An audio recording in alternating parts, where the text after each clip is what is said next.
Okay, this is a walkthrough of the August 2015 exam, so let's read it together and annotate. So from the tips and tricks, you should know the first thing that you should do is if there's any sort of explanation up here in italics, you should read it. So this says, an embittered Gulliver explains English law to someone who has no experience with it.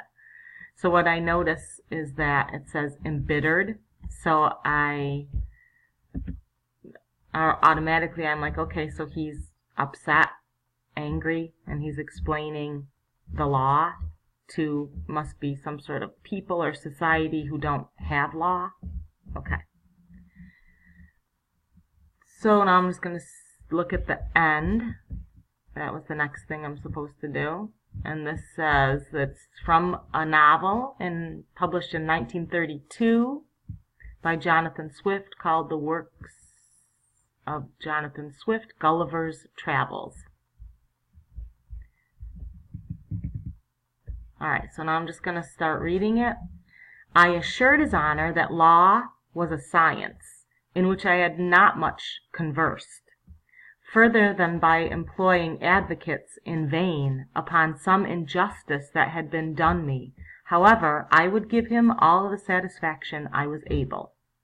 So it sounds like he was saying to this guy that law is a science, but he hasn't had much experience. He hasn't much conversed in it, so he hasn't conversed in this before, other than hiring an advocate in vain. So he must have hired a lawyer, and in vain means like it didn't go well, like it was pointless. So his experience with the law doesn't seem like it was very good. So maybe he had a bad experience hiring a lawyer. Okay. So that's what I would put for that annotation.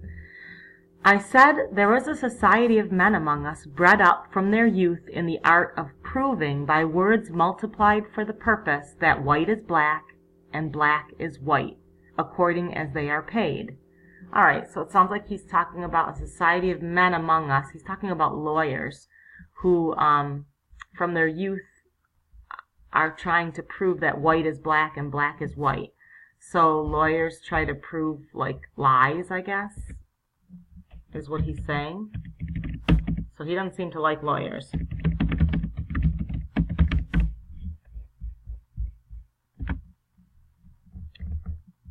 To this society, all the rest of the people are slaves. For example, if my neighbor has a mind to my cow, he is a lawyer to prove that he ought to have my cow from me.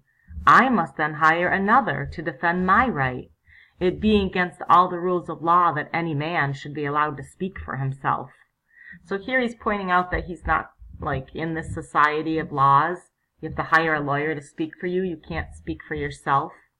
And that to me sounds like it's kind of being sarcastic, right?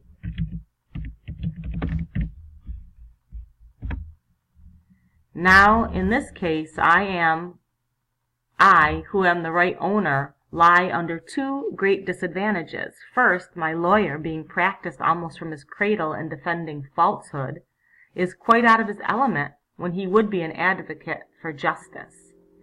So he says there's two disadvantages. The lawyer, a lawyer representing someone who's telling the truth. Again, this sounds very sarcastic.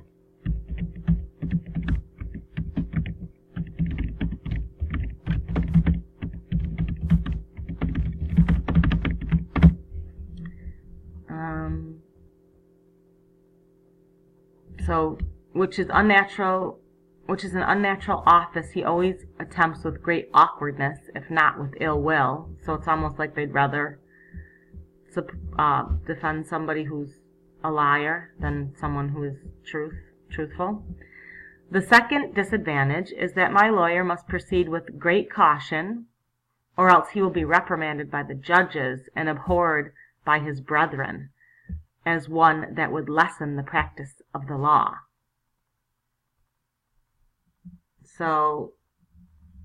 he gets reprimanded by the judges a lot if he doesn't proceed with caution. That's the second disadvantage.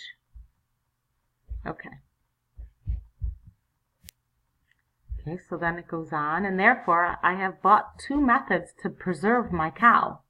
The first is to gain over my adversary's lawyer with a double fee, who will then betray his client by insinuating that he has justice on his side.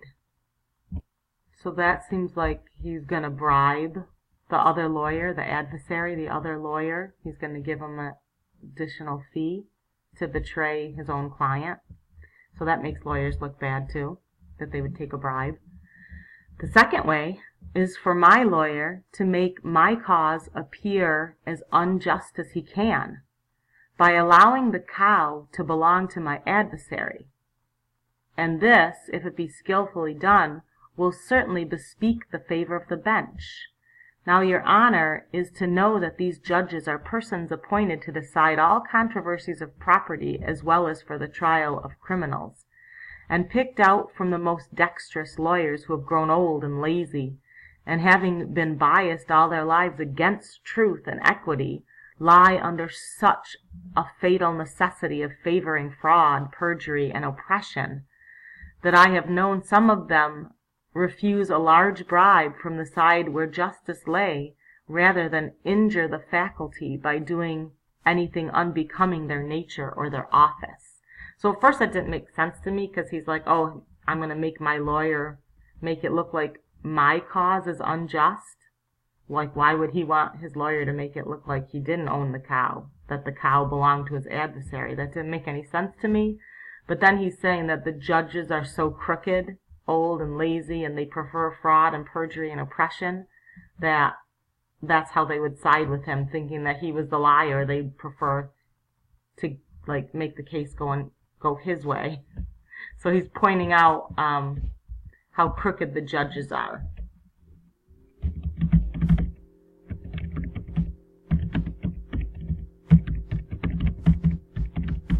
So he does not think very well of the legal system.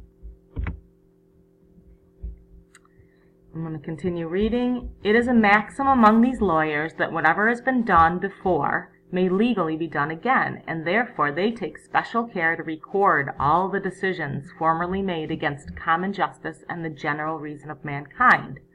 These, under the name of precedents, they produce as authorities to justify the most iniquitous, which means immoral, right here, opinions, and the judges never fail of directing accordingly. So here it's saying the judges uphold immoral judgments, I guess,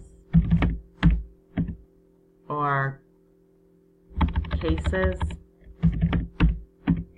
just because they're precedents, just because that's what was done before.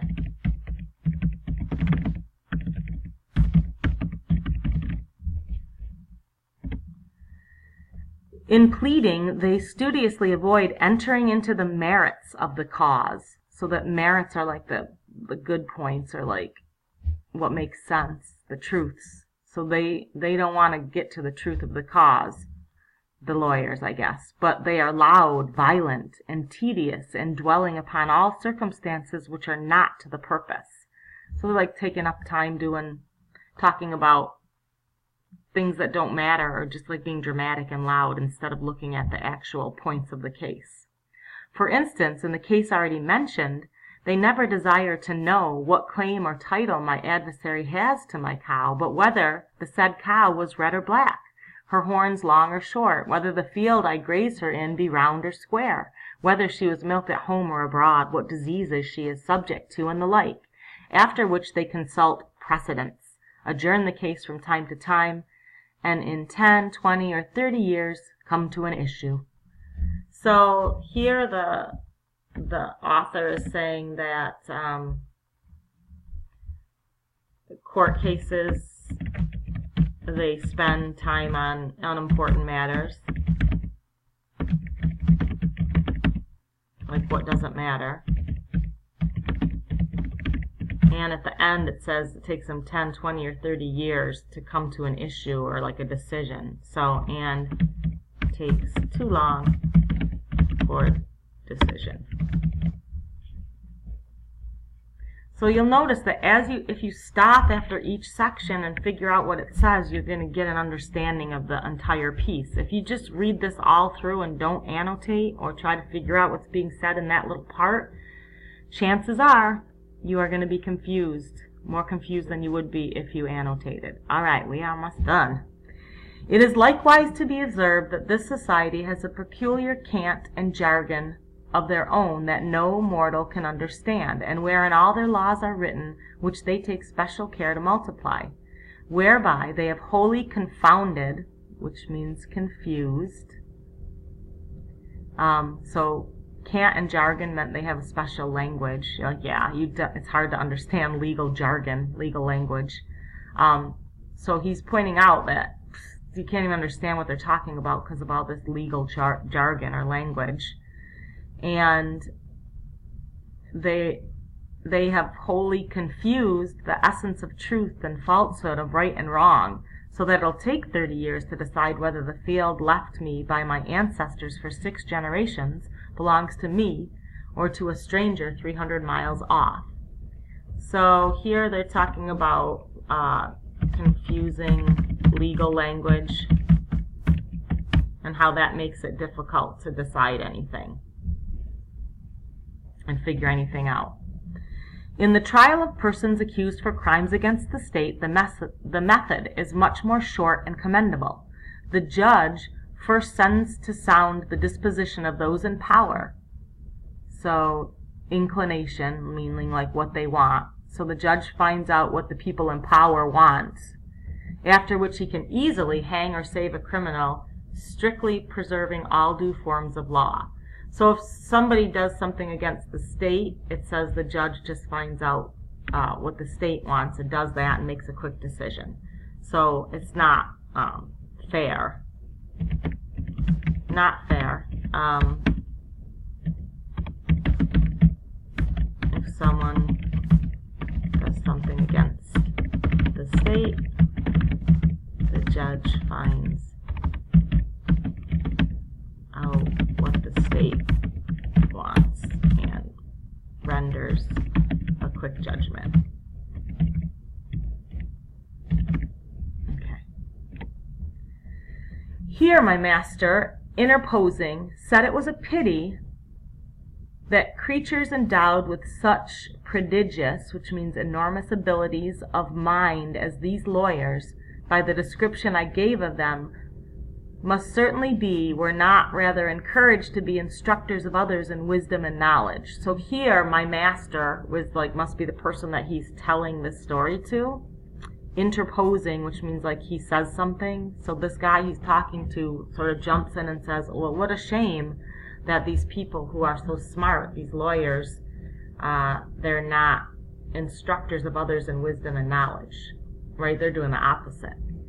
In answer to which I assured his honor that in all points out of their own trade they were usually the most ignorant and stupid generation among us, the most despicable in common conversation, avowed enemies to all knowledge and learning, and equally disposed to pervert the general reason of mankind in every other subject of discourse as in that of their own profession. So he says no, they're not smart, and they're not going to be teachers of wisdom and knowledge because they're actually stupid and despicable. And that's the end. So that's the end of this. Now go ahead and try to answer the questions.